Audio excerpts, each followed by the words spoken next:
Lord, everybody. It is good to be with you today. This is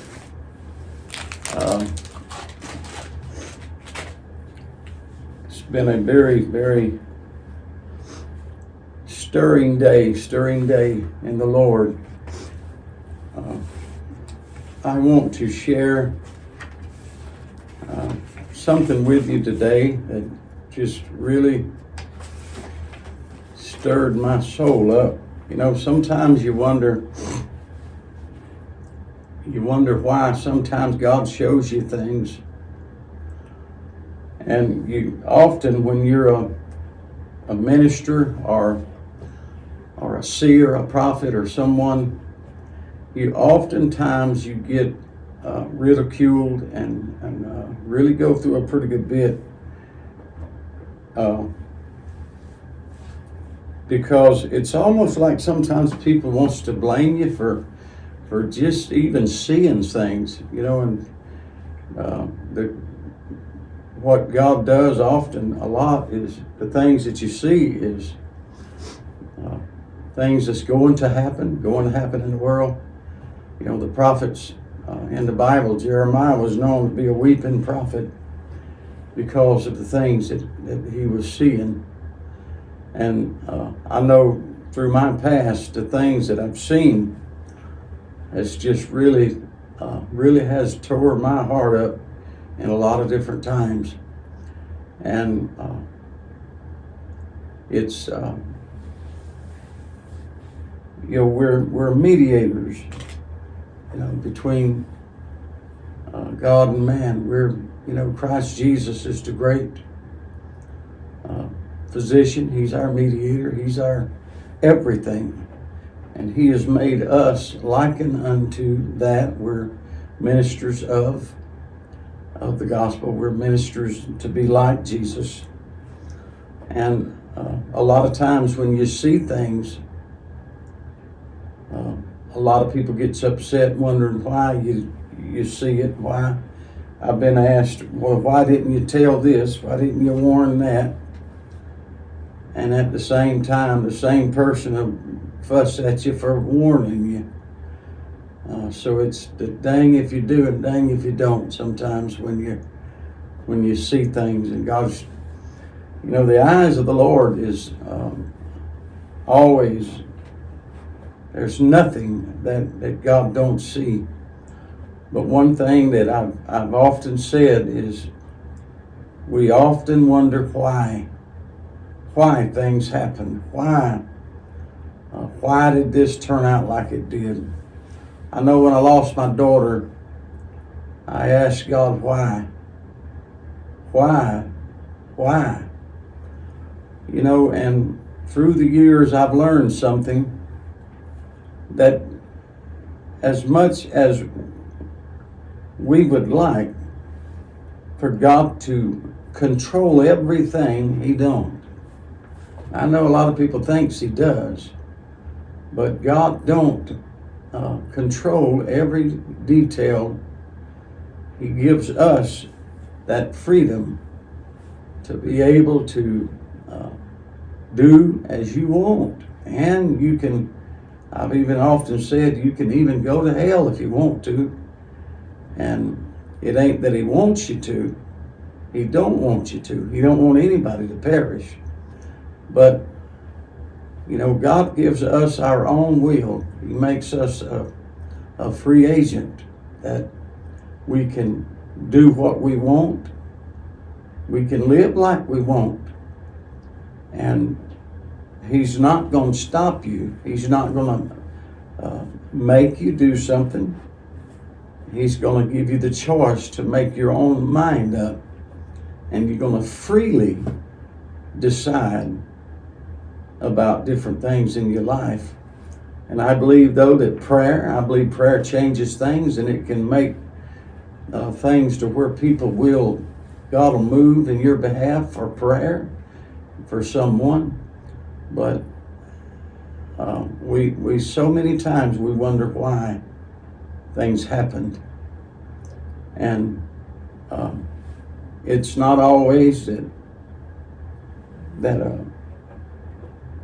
that God is going to get up and stop every little old thing. I know I've talked to people, and I've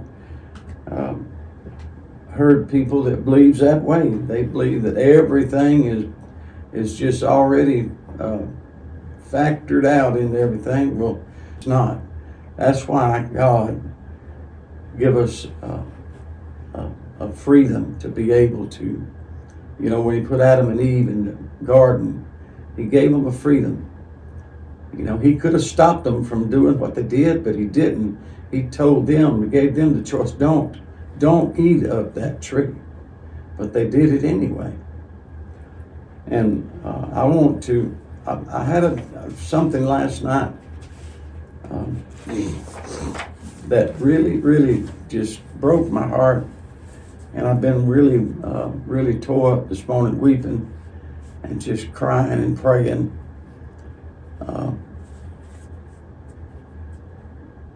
For the people of North Carolina and that storm, that Helene that just came through, and just absolutely, it's changed people's lives there that they'll never be the same. I know when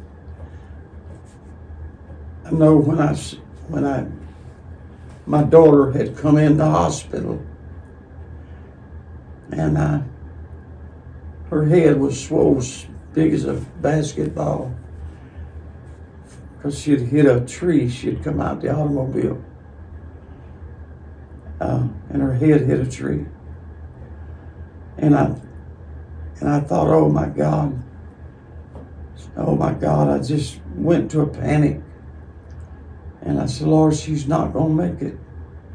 And I began to beg God. And I never understood for a long time why sometimes things happen. But it's like I was telling you earlier, God don't control everything. He leaves it to us, and he leaves it to mankind. It's up to us to do some things, to pray, seek God, change things sometimes, because we're the ones that can change so much. And I went to a dream last night. I'd seen a big body of water coming over the mountain. And I knew that I was looking at that Hurricane Helene that had come through, and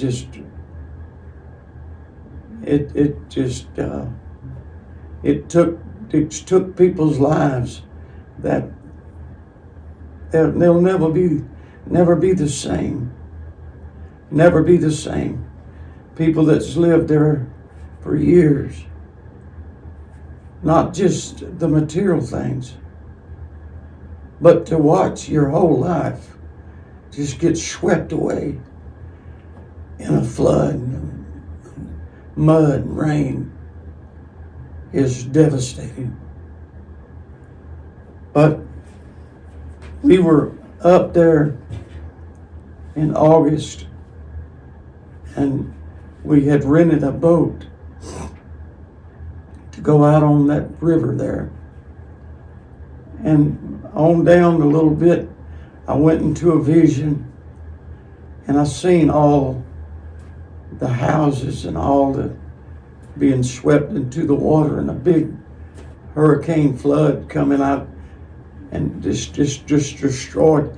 And I thought then, I said, God, what in the world would a storm be doing up this far? Because I just couldn't fathom in my mind to think that anything could come up like that far up into the mountain and cause such devastation. And Well, I told Pastor Keith there on the boat that day, and there's a couple of people that was on the boat with us. Steve, he was there with us, and Brett, and they all heard, because I told them the vision I was seeing, and we wondered why we would be seeing such devastation in the houses all down in the river and just destroyed. And so, I come on home, of course, and then the storm come up through there, and it's done what it's did. I'm fixing to show you some footage of the storm here, and I want you to look at this. There's no words that can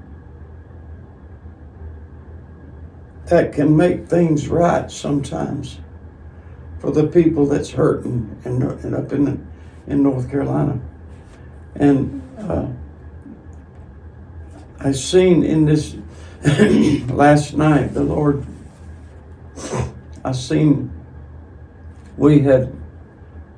I've got a big 53-foot drive-in, a tractor trailer, and I seen in my dream I had parked it out there on Zion's property, and on the side of it, it's got our church, Zion's Assembly of the Lord, and it's got disaster relief, and we use that to help out with situations to where they need stuff delivered in bad situations, and this is definitely one of them. And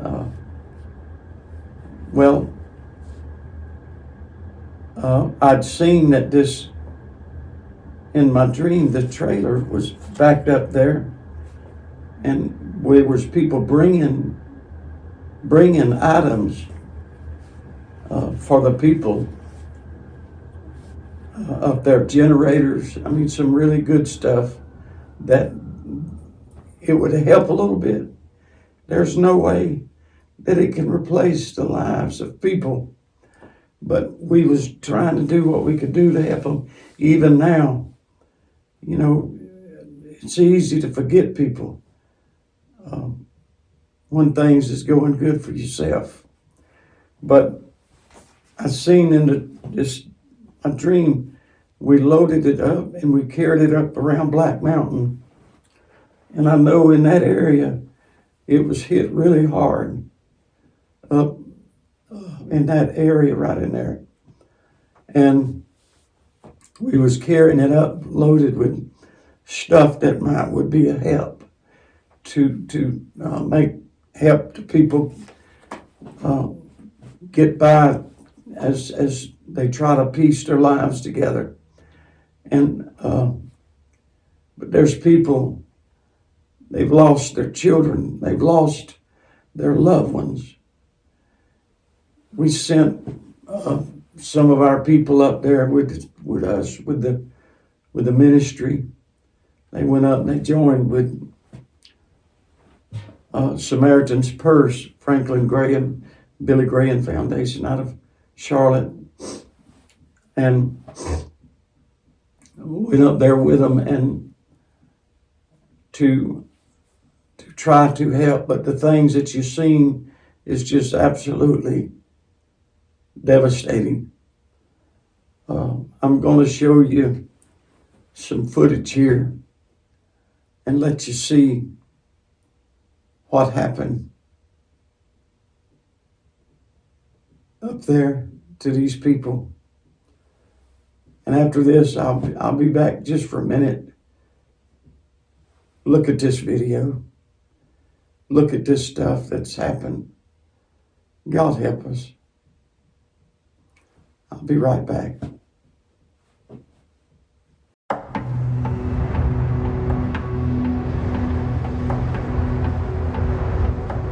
911, where's your emergency?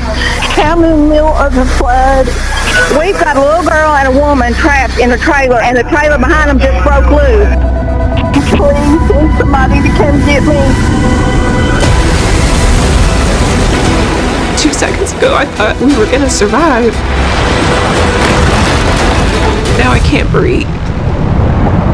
I thought I was gonna die. I thought I was gonna drown. The best way I know to describe it is it was just horrific.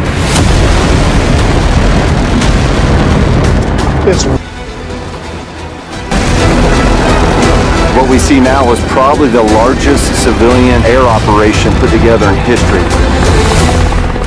Everything is just gone. Years of hard work just taken away from us in a blink of an eye. It's so hard to make sense of the chaos. When anybody's in pain, they want hope. You don't go through something like this without being changed. It's massive. Tonight, Hurricane Helene is on a devastating path to Florida. With storm surges as high as 20 feet predicted. Millions are bracing for a life-threatening impact.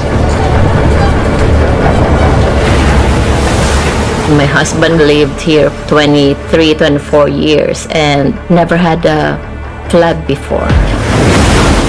So we were thinking, oh, maybe it will not hit Florida. Maybe it will not be that bad.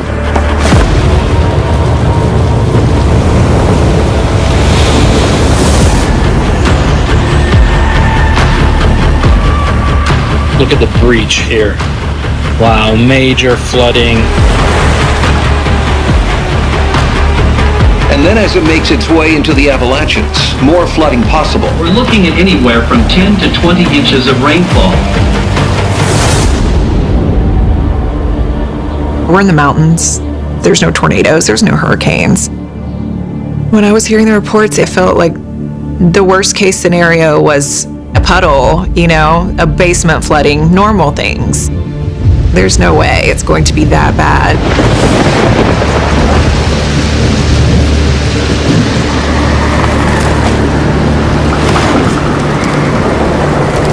I could hear trees breaking. I could hear things being displaced by the wind. The best way I know to describe it is it was just horrific.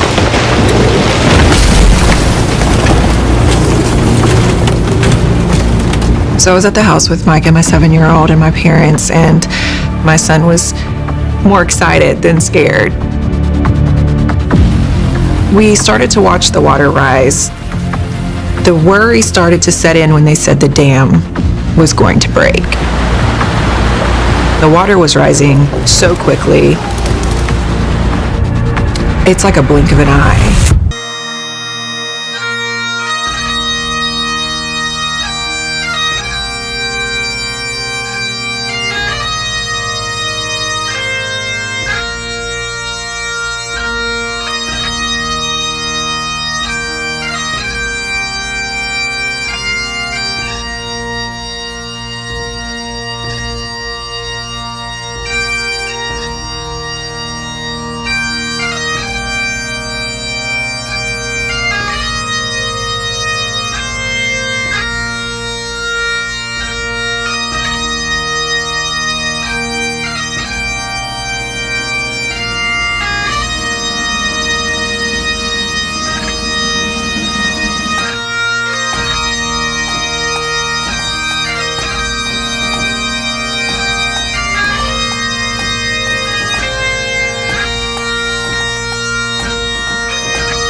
My car's gone.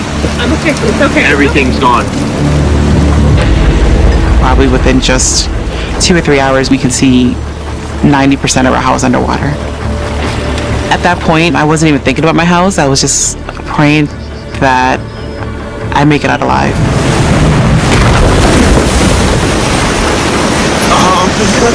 Oh, this is scary, guys.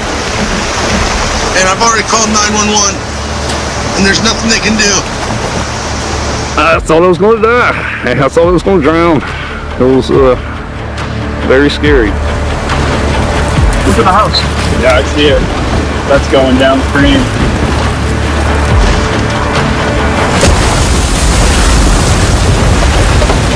Someone knocked on my front door on her deck. It was my neighbor, and she was just frantic. She was crying and couldn't hardly understand her, but she informed me that there had been a landslide and that her husband was gone. I was just devastated. We started to watch the water. Our cars were floating.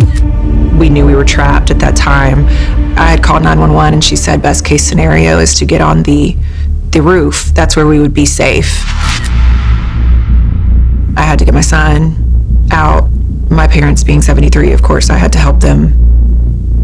I felt scared.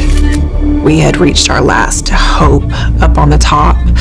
We had nowhere to go. Everything around us was crumbling. We were watching outside the semis going by, the 18-wheelers, our cars, everything was floating by like it was nothing. And it was like a second. The house just fell apart. And I can hear my mom screaming, and that's when I hear my son just, Jesus, save me. And the water took us so quickly. It was so quick and forceful. And at that point, I go under the water. And I'm just like looking for Micah, looking for my mom. I couldn't move, I couldn't swim. And that sense of loss of control, you have none. In that moment, you just watch your whole life just go by you in the blink of an eye. My parents, my child, everybody's gone. I never saw them again. I just completely felt hopeless.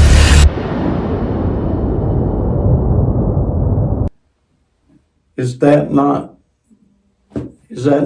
just absolutely some of the worst things you've ever seen in your life?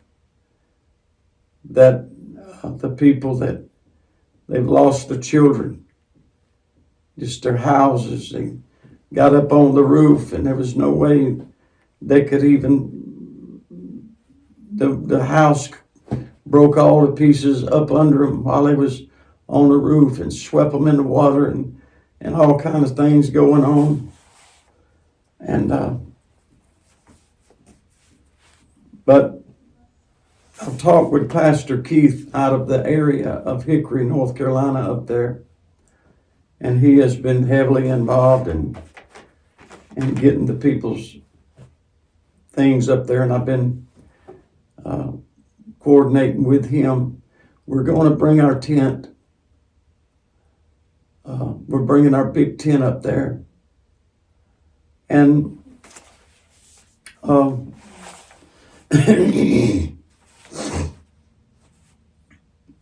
and the meeting, we're gonna put the tent up, and we're going to offer prayer and some services up there in that area. And I've seen in this that God, the Lord told me, he said, I allowed you to see the things that you see, to be a bridge, to help mend the brokenhearted. And That's what I want to do all my life, is mend broken pieces in people's lives. But we're going to bring the tent up there, and we're going to try to have a meeting up there for the people. And I really feel the Lord is going to help, and God's Spirit is going to move up there in such a great way, And the bridge to the lost and survivors of Helene. A bridge to the lost and survivors of the hurricane that hit up there. And it's devastating. It's absolutely devastating. And we want y'all to be praying with us. If you've got something that you want to designate for that area, write to us at Post Office Box 417, Midland City, Alabama 36350, and let us know in the letter, and whatever if it's some kind of donation, you let us know what it's for. Going up there, we're coordinating with some of the local fire departments and things up there, and we're going to try to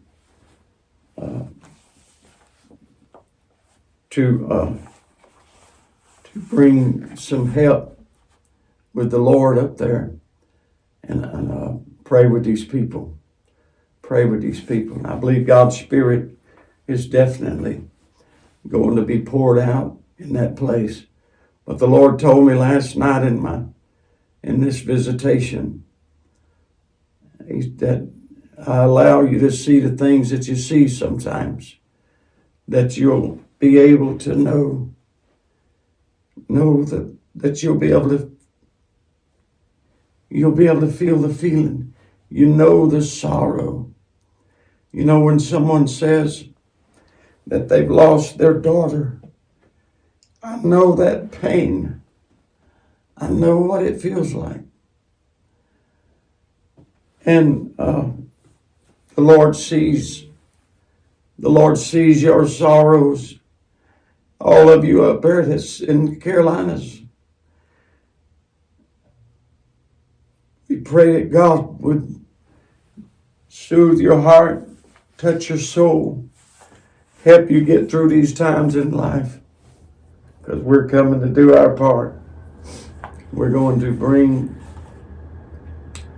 this tractor trailer up. We're going to park it out there, and we're going to load it up with some very essential, and get with the local people up there in different areas, and let God use us to help. You know, sometimes that's if we would give God to the people and do what you can do. Pray and stand with the people. Pray, seek God. Man, it means so much when you're going through things, for someone to come and to be able to stand with you through hard times. And we love every one of you. We appreciate you. Pastor Keith and with the Bridge Worship Center up there is going to be helping me get this lined up. And it'll be March the 7th is when we're coming to set the tent up there. It's going to be in the Valdez area. I know that's a little bit, but all through that whole side of area all up through there was just devastation, just total devastation. And they need your prayers. They need your prayers, your support to stand with the people. We love y'all. We appreciate you. Write to us at Post Office Box 417, Midland City, Alabama 36350. And look for us up there. Get with us. We'll be starting the 7th of March underneath the big tent there in Valdez. We love you. God bless you is our prayers. But we'll be seeing you here. We're going to get together a lot sooner than March, though, and get this trailer stuff up there to the people that's work in that area. God bless you. Write to us. Come see us at one of the meetings. Bye-bye.